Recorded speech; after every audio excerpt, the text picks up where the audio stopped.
খুলনা নগরীর বায়ু দূষণের মাত্রা অসহনীয় পর্যায়ে গিয়ে ঠেকেছে। চরম স্বাস্থ্য ঝুঁকিতে নগরবাসী। নগরীর খানজাহান রোড থেকে সরাসরি যুক্ত হচ্ছেন খুলনা বিভাগীয় প্রতিনিধি মোহাম্মদ অসীম। অসীম, খুলনা নগরীতে বায়ু দূষণের মাত্রা বেড়ে যাওয়ার কারণ কি?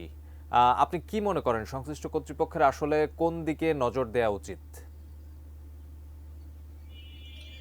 ধন্যবাদ তরিক। দেখুন, আসলে সাধারণতভাবে যেটি আমরা দেখে থাকি বা পরিবেশ অধিদপ্তরের তথ্য অনুযায়ী, ক্যাম্পসের তথ্য অনুযায়ী কোনো স্থানে বাতাসের বস্তুকণার মান ২৪ ঘন্টায় ১০০ ঘনমিটার থাকার কথা। তবে খুলনার বাতাসে গত ২-৩ মাস ধরে ২২০ থেকে ৩৫০ পর্যন্ত ঘনমিটার বস্তুকণার পরিমাণ রয়েছে। তার থেকেই বোঝা যাচ্ছে যে আসলে কতটা দূষিত নগরী খুলনা। একই সাথে আপনাকে একটু তথ্য জানিয়ে রাখি। সেটি হচ্ছে যে গত বছর যে বিশ্ব স্বাস্থ্য সংস্থার একটি রিপোর্টে তারা কিন্তু বাংলাদেশের দ্বিতীয় শিয়া বাটার ও ভিটামিন ই সমৃদ্ধ lily glam beauty soap. Lily, always beautiful. দূষণের নগরী হিসাবে এই খুলনার নাম উঠে এসেছিল। এ বিষয়ে পরিবেশ অধিদপ্তর এবং যারা পরিবেশবাদী রয়েছে তারা বলছেন যে আসলে এই দূষণের অন্যতম কারণ হচ্ছে যে বিভিন্ন যে উন্নয়নমূলক কাজ রয়েছে, রাস্তা খোঁড়াখুড়ি, দীর্ঘদিন যাবৎ খোঁড়াখুড়ি রাস্তায়, সেই খোঁড়াখুড়ির কারণে কিন্তু যে ধুলা ময়লা তৈরি হয় সেটি বাতাসের সাথে মিশে খুলনার পরিবেশ দূষণ করছে।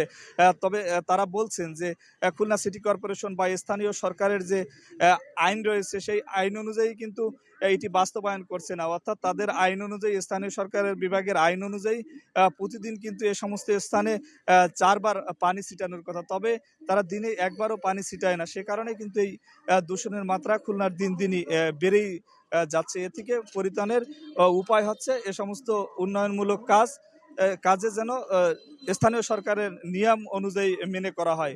আমার কাছে সব মিলিয়ে তরিক এই ছিল খুলনা থেকে বায়ু দূষণের সর্বশেষ খবর।